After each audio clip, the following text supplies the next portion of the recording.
오후의 주요 뉴스입니다. 전국 택시업계가 내일 카카오 카풀제 도입 저지를 위한 상경 집회를 개최하면서 충북에서도 개인과 법인 택시 1000여 대가 참가할 것으로 보입니다. 출퇴근 시간과 겹쳐서 도민들이 큰 불편을 겪을 것으로 예상됩니다. 청주의 미세먼지 농도는 전국에서 가장 심각한 수준입니다. 청주 시민들의 자발적 참여로 진행된 대기질 모니터링 결과가 나왔습니다. 현대미술관 청주 분원 개관을 앞두고 미술작품에 대한 이전이 본격화됐습니다. 화가 이중섭의 호박, 김한계 초가집 등 다수의 걸작들이 과천 국립현대미술관에서 청주로 옮겨졌습니다. 고속도로에서 화물차 교통사고 사망률 1위는 졸음운전입니다. 고속도로 졸음운전을 막기 위해서 대대적인 쉼터 조성 사업이 시작됐습니다. 네, 여러분 안녕하십니까? CJB 8시 뉴스입니다. 전국의 택시가 내일 하루 운행을 멈춥니다. 카카오 카풀제 시행에 항의하는 상경 집회에 참여하기 때문인데요. 충북에서도 약 1000대의 택시가 오늘 밤 12시부터 꼬박 24시간 동안 손님을 태우지 않을 것으로 보입니다. 구준혜 기자의 보도입니다. 택시마다 카카오 카풀제 도입에 항의하는 근조 리본을 달았습니다. 충북을 비롯한 전국 택시업계는 내일 서울 여의도에서 카카오 카풀제 도입 저지를 위한 상경 집회를 개최합니다. 전국에서 10만 대, 충북에서만 개인과 법인 택시 1000여 대가 참가할 것으로 예상됩니다. 일을 하고는 그 모든 것을 정부에서 다 뺏어다가 공유 대기업 IT 기업이라는 카카오에다 다 준다는데 그럼 저희들은 정말 이거 아니면 죽습니다. 이를 위해 오늘 밤 0시부터 24시간 동안 택시 운행을 전면 중단합니다. 현재 충북에서 운행 중인 택시는 모두 6,900여 대입니다. 당장 내일 아침과 저녁 출퇴근 대란이 우려됩니다. 일부에서는 택시업계의 반발을 이해하지만 공유경제란 시대적 변화를 받아들여야 한다는 지적도 있습니다. 시민들 입장에서는 이제 카풀을 통해서 좀 더 교통수단이 또 원활한 것도 있고 충청북도는 택시 부재 해제나 합승 허용, 임시버스 투입 등 대책 마련을 시군에 요청했습니다. 각 시군별로 비상수송 대책 수립 및 상황실 운영, 또 출퇴근 시간대 버스 정차, 막차 연장 운행, 예비차 투입 등을 요청하였습니다. 택시업계는 정부가 카풀제의 근거가 된 여객자동차법 81조를 삭제할 때까지 투쟁을 계속하겠다고 밝혀 정부와 택시업계와의 마찰은 당분간 계속될 것으로 보입니다. CJB 뉴스 구준혜입니다. 네, 다음 뉴스입니다. 최근에 겨울철 날씨는 사만삼이라는 말이 나올 정도로 미세먼지가 심각한 상황입니다. 특히 청주의 미세먼지 농도는 전국에서 가장 높은 수준인데요. 청주 시민들의 자발적 참여로 진행된 모니터링 결과가 나왔습니다. 김기수 기자가 취재했습니다. 청주 도심을 뒤덮은 미세먼지, 시민들에게 마스크는 외출 필수품이 된 지 오래입니다. 나오기가 조금 안 좋지요. 공기가 안 좋으니까 운동은 나오고 싶은데 이걸 하면 더 덥고 갑갑하고. 청주의 대기질 환경은 얼마나 심각할까? 청주 충북환경운동연합과 시민 모니터링단이 5차례에 걸친 분석 결과를 내놨습니다. 휘발성 유기화합물의 경우 서청주교와 직지대로변에서 가장 높은 농도를 나타냈고 이산화질소는 복대중 일대와 서청주교 부근에서 가장 높게 측정됐는데 환경 기준을 초과한 수치입니다. 두 물질 모두 일교차로 대기 환경이 정체된 11월에 특히 높았습니다. 산업단지가 밀집된 지역에서 농도가 높게 나타났다. 그래서 산업단지하고 매우 깊은 관련이 있겠다라고 합니다. 모니터링을 토대로 한 토론회에선 배출 허용 기준 강화와 미세먼지 대책위원회 구성 등 대기질 개선을 위한 정책 제안이 이어졌습니다. 수백 개의 자문기구 중에 하나 만들 거면 사실은 의미가 없습니다. 괜히 영양 낭비하는 것 같고 실제 정부처럼 기존의 대책들을 보완하거나 신규 과제를 만들 수 있는 권한을 갖고 있는 청주시같이 50만 이상의 도시들은 그 대기오염 배출 기준을 환경부가 제시한 기준보다 더 강화시킬 수 있어요. 그걸 조례로 만들 수가 있어요. 시민들의 참여로 진행된 모니터링 결과가 향후 미세먼지 저감 정책에 어떤 영향을 미칠지 관심이 모아지고 있습니다. CJB 뉴스 김기수입니다. 국립현대미술관 청주 분원 개관을 앞두고 과천에 있는 유명한 미술작품을 옮기는 작업이 본격화됐습니다. 불 꺼졌던 옛 청주 연초 제조창이 현대미술관 분원을 시작으로 도심 재생을 통해서 복합 문화 공간으로 결실을 맺고 있습니다. 홍우표 기자가 취재했습니다. 화가 이중섭의 호박, 김한기의 초가집 등 과천 국립현대미술관에서 청주로 이사를 오는 미술작품이 무진동 차량에 실립니다. 작품 이관에 들어간 지 일주일 만에 마지막 작품들이 도착하면서 오는 27일 현대미술관 청주분원 개관을 위한 준비가 이제 마무리 단계에 접어들었습니다. 청주분원은 단순 수장고가 아니라 도서관과 기록관, 박물관의 성격을 모두 갖춘 이른바 락키 비움입니다. 1300여 점의 작품들을 가지고 가서 개관전을 준비하고 그곳에 디스플레이해서 보관을 하게 되고 내후년까지 4000점을 그곳에 보관해서 청주 시민들을 현재 옛 연초대도창은 새 생명을 불어넣는 작업이 한창입니다. 한국공예관은 내년 상반기 개관을 목표로 리모델링 공사가 진행 중입니다.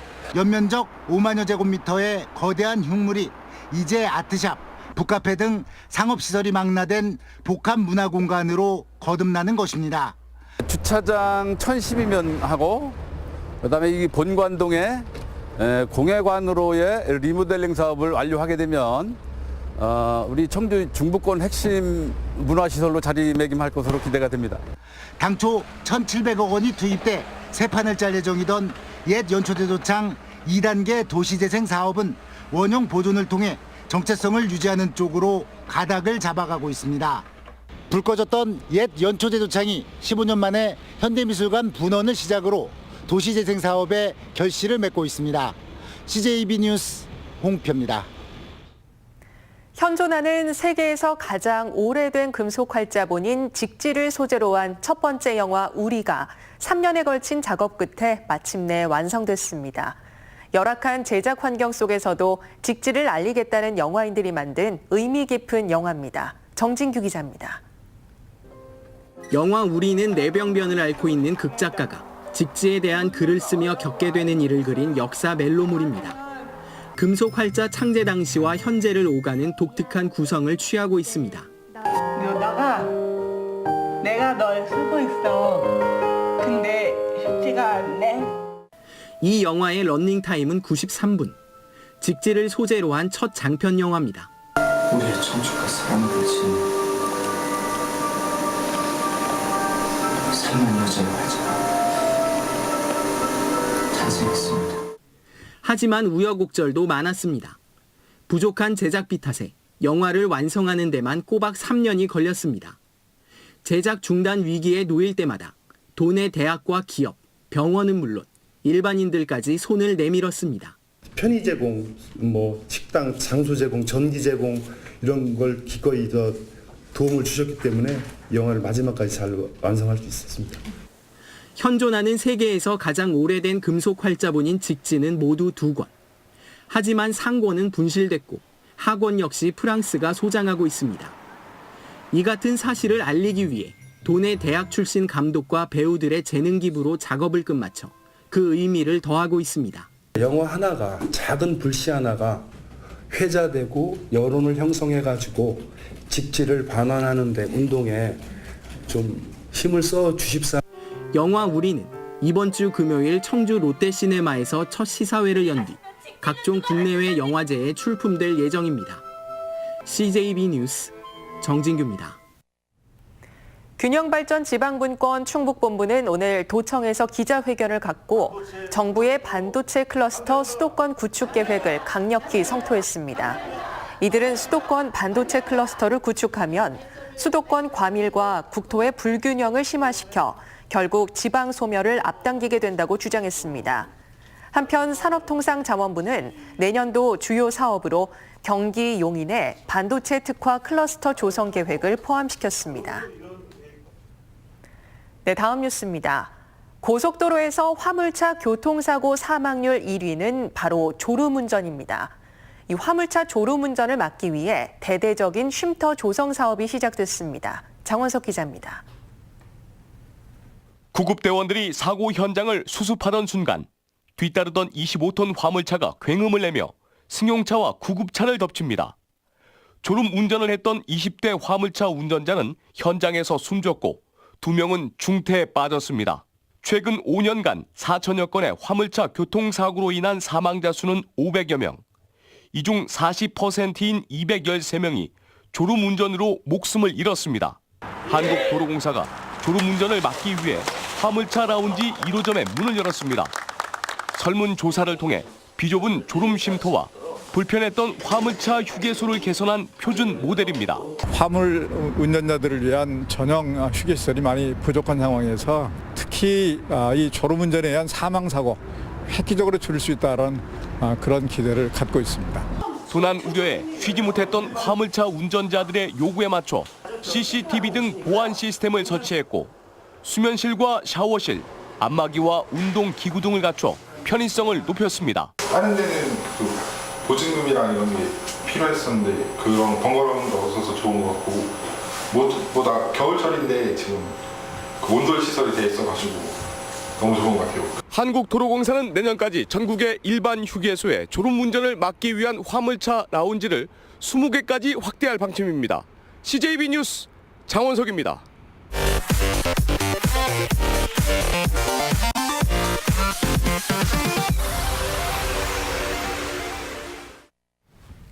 네, 충북 고교 야구 사상 처음으로 최고 권위를 자랑하는 이영민 타격상 수상자가 나왔습니다.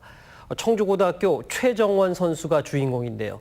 내년부터는 프로 무대를 밟게 됩니다. 조용강 기자가 보도합니다.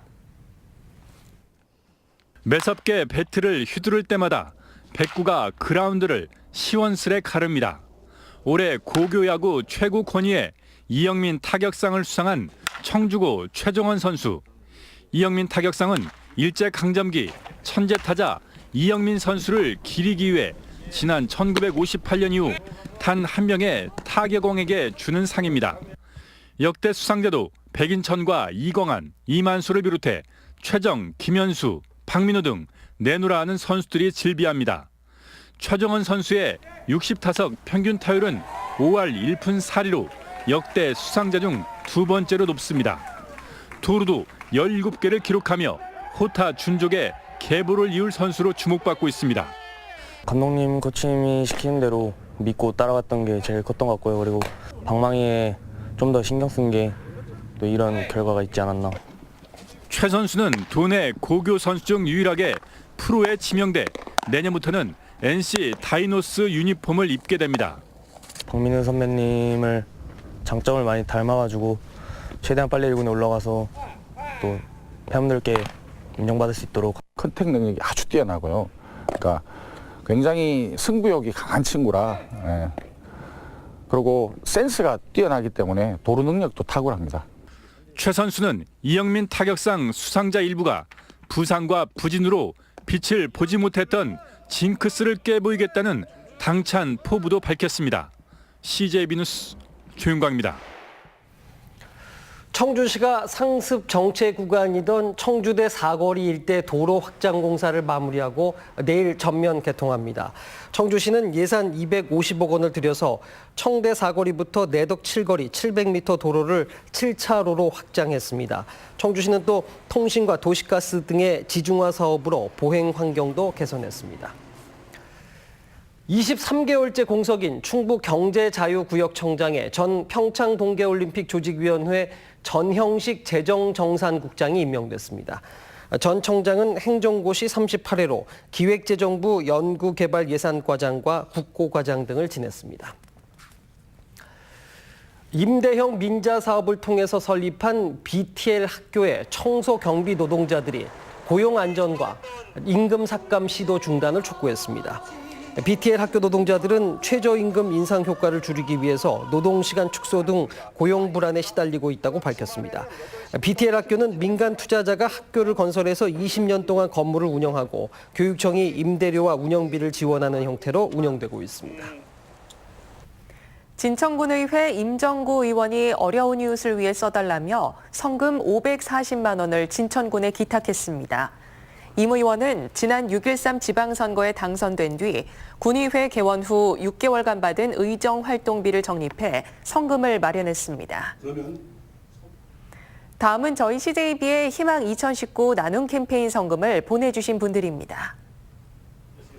청주대학교 박호표 부총장이 오늘 저희 CJB를 직접 방문해 이한목 대표에게 정성봉 총장과 교직원들이 십시일반 모은 성금 595만 원을 기탁했습니다. 주식회사 규진건설 임직원 일동이 300만 원, 청주 복대 일동 41, 42, 43통 영조 아름다운 나날 1차 아파트 주민 일동이 120만 원, 청주 복대 일동 29통 주민 일동이 59만 8,050원의 정성을 모아주셨습니다. 청주 복대 일동 7통 주민 일동이 35만 원, 청주 복대 일동 8통 주민 일동이 32만 9천 원, 충북 원예농협 충주 여성조합원 협의회에서 30만 원의 성금을 보내주셨습니다. 청주 복대 일동 12통 주민 일동 18만 원, 충청사진관 장영수 대표 17만 원, 청주 육거리 시장 가고파 의류에서 10만 원을 기탁했습니다. 성금을 보내주신 분들께 감사드립니다. 저희 CJB는 연말연시를 맞아 주변의 어려운 이웃을 돕기 위해 충북사회복지 공동모금회와 희망2019 나눔 캠페인, 적십자사 충북도지사와 희망나눔 적십자 모금 캠페인을 새해 1월 말까지 진행하고 있습니다. 성금을 보내주실 분들은 CJB를 직접 방문해 주시거나 농협이나 신한은행 계좌를 이용해 주시면 됩니다. 네, 다음 뉴스입니다. 충북 제양군인회 율곡포럼 강연회 겸 송년회가 오늘 제양군인 회원 200여 명이 참석한 가운데 청주의 한 컨벤션 센터에서 열렸습니다. 율곡포럼에서는 허태웅 정치학 박사가 북미 회담, 남북 정상회담 등 최근 한반도 안보 정세와 북한의 실상 등에 대해 강연했습니다. 청주 야외 스케이트장이 오는 22일 개장합니다. 운영 시간은 매일 오전 10시부터 오후 8시까지로 이용 요금은 장비 대여료를 포함해 2,000원입니다. 다만 장갑을 착용해야 입장이 가능합니다. 청주대가 정성봉 총장과 김조한 청석학원 이사장 등이 참석한 가운데 대학 정문과 상징조형물 비전타워 준공식을 가졌습니다. 지난 1977년 준공 뒤 18억 원을 들여 41년 만에 교체된 청주대 정문은 대학 상징물인 황소를 형성화했고 아케이트와 광장은 소통과 상생을 향해 나아가는 청주대의 핵심 가치를 담아냈습니다. 오늘 오전 5시 30분쯤 영동군 영동읍의 한 교차로에서 50살 손모 씨가 몰던 5톤 화물차가 인도 경계석을 들이받고 하천으로 추락했습니다. 경찰은 손 씨가 교차로 구간에서 차선이 좁아지는 것을 발견하지 못해 사고가 난 것으로 보고 있습니다. 충북에서 처음으로 장애인을 위한 고등학교와 직업교육을 전담하는 특수학교가 설립됩니다. 도교육청은 특수학교인 청주혜원학교와 충북에너지고에서 일부 학급과 전공과를 떼어내 총 20학급 규모의 특수학교를 설립한다고 밝혔습니다. 도내에는 장애 특수학교 10곳이 있지만 고등학교와 전공과 과정만 운영하는 특수학교는 아직 없습니다. 오송 첨단의료 복합단지의 인프라 확충을 위해 내년 한 해 동안 국비 415억 원이 투입됩니다. 특히 바이오 의학 생산센터 완제 의약품 생산시설 건립에 59억 원, 세포치료제 상용화 지원 시스템 구축에 15억 원 등 신규 사업이 다수 포함됨에 따라 오송 첨복단지 인프라 고도화와 의료 연구개발 활성화에 큰 도움이 될 전망입니다. 네, 수요일 저녁 CJB 8시 뉴스 여기서 모두 마칩니다. 함께해 주신 여러분 고맙습니다.